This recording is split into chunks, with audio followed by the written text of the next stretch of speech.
Oke, balik lagi ke channelku. Sekarang aku mau share mengenai hal yang berbau dewasa ya, yaitu terkait rumah atau kepemilikan rumah. Ya mungkin ada tim untuk lebih baik KPR ataupun yang memilih kontrak gitu ya. Sebenarnya ada satu opsi lain sih, yaitu adalah di PMI ya, di Pondok Mertua Indah, jadi mungkin lebih low cost. Oke, kita lanjut ke slide berikutnya.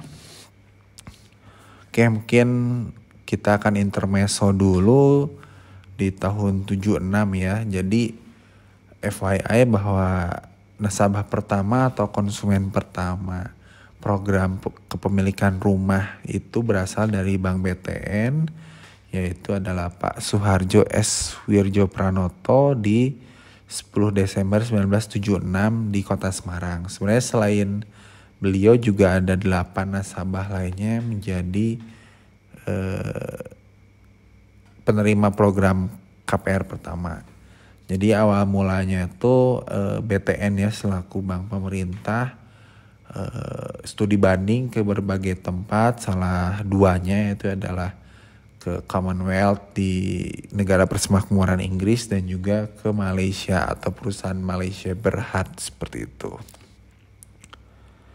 Nah, kita sebenarnya ingin bahas, anggap saja bahwa ada seseorang bisa balik ke masa lalu dan dia bisa melihat ke masa depan dan punya pilihan gitu.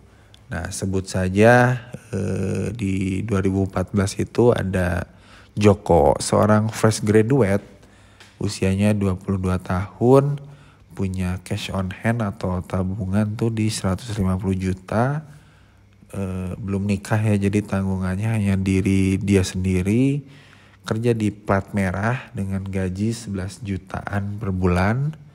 Industrinya tentu yang sedang hype saat itu adalah IT ya. Kenaikan gajinya tuh 2-5% per tahun.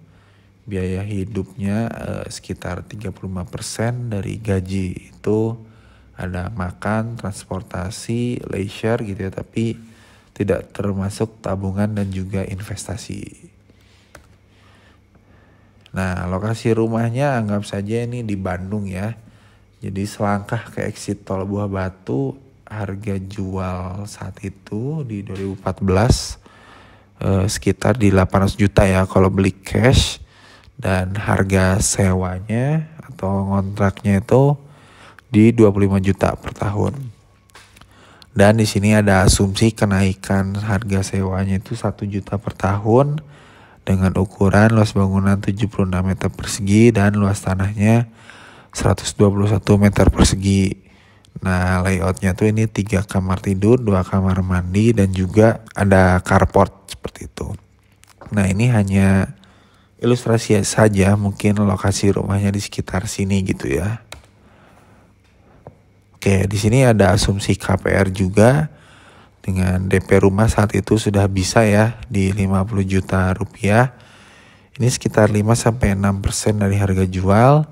Bunga fixnya itu di 10-11% per tahun. Tenornya kita ambil yang cukup agak panjang ya saat itu di 15 tahun atau 180 bulan.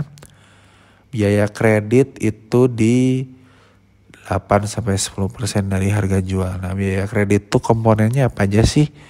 Nah, di sini ada appraisal, ini tuh biaya untuk rekanannya perbankan, yaitu adalah kantor penilai properti. Mereka akan nilai bahwa aset ini tuh sebenarnya senilai nggak sih kalau dikasih plafon gitu kan, jangan sampai nilainya kurang dari yang akan disalurkan kredit. Kemudian ada biaya administrasi, ini semacam kayak form, materai dan lain-lain. Kemudian ada biaya proses dan juga cek sertifikat. Ini untuk memastikan bahwa SHM atau aset tersebut tidak ada masalah. Kemudian ada provisi dan juga asuransi dan juga blokiran angsuran pertama, dan ini AJB ada biaya notaris serta pajak penjual dan pembeli gitu ya, dan juga masih banyak komponen lainnya seperti itu.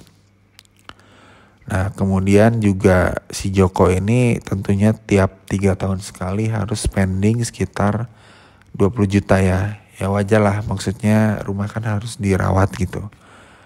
Selanjutnya ada biaya furnis, tentunya karena dia beli rumah harus ada dalamnya ya gitu, kayak mungkin kitchen set segala macem. Dan meskipun posisinya masih KPR, namun PBB atau pajaknya tuh tetap dibebankan kepada debitur seperti itu. Nah untuk simulasi KPR sendiri di sini kita ada dua.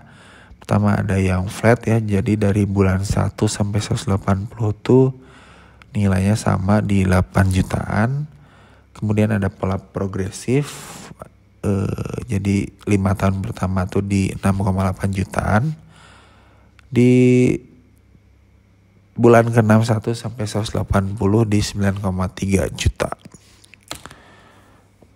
Oke, untuk yang KPR flat di sini aku akan buat semacam hitungannya ya. Jadi fokusnya adalah uang yang pertama didapat sampai hasil akhirnya tuh berapa sih gitu. Nah, di sini sudah aku plotkan. Di sini ada cash on hand nih 150 juta tuh merepresentasikan tabungan si Joko. Ini gajinya sudah dikali per bulan ya. Jadi ini tahunan hitungannya. Biaya hidup juga di sini ada DP tadi kisaran, biaya kredit, furnis, PBB dan juga cicilannya karena flat jadinya sama gitu dari bulan 1 sampai bulan akhir. Kita akan kesampingkan end cash flow ini yang minus gitu ya, karena banyak variabel yang kita kesampingkan seperti itu. Dan hasil akhirnya apabila si Joko membayar cicilan ini sampai lunas gitu ya, kita kesampingkan dia pelunasan secara cepat atau seperti apa gitu. Nah jadi didapat bahwa cash on hand atau cash flow yang dia dapat dari gaji, kebutuhan dan juga cicilan segala macam tuh di 106.719.000 sekian. Serta nilai properti di tahun 2029 atau setelah 15 tahun itu tumbuh sekitar 30-40% sehingga nilainya menjadi 1,35 M. Selanjutnya adalah dikontrakan. Tadi juga asumsinya sudah dimasukkan ya. Intinya cash on hand, gaji, biaya hidup sama. Nah, yang membedakan di sini dia tidak ada DP, biaya kredit dan juga angsuran. Yang ada hanya biaya kontrak yang setiap tahunnya tuh naik 1 juta ya. Jadi tahun ke-1 25 sampai tahun akhir di 40 juta. Serta tentu dia harus pengadaan furnish ya di 10 juta selama 5 tahun pertama. Oke, dan ternyata end cash flow-nya atau aset si Joko di 2029 dengan pola kontrakan adalah di 1,353 M. Dan tentu dia gak punya aset karena lebih banyak di cash seperti itu. Oke, yang terakhir adalah KPR floating. Yang ngebedain dari KPR flat adalah dia berjenjang ya. Sebetulnya ini bisa lebih dielaborasikan lagi tergantung perbankannya. Biasanya sih nilainya beda-beda, tahun 1 sampai 3 berapa, 4 sampai 6 berapa dan seterusnya. Nah, ini juga sama mirip dengan KPR flat, antara gaji, biaya hidup, DP, biaya kredit. Nah, yang bedain hanya di cicilan.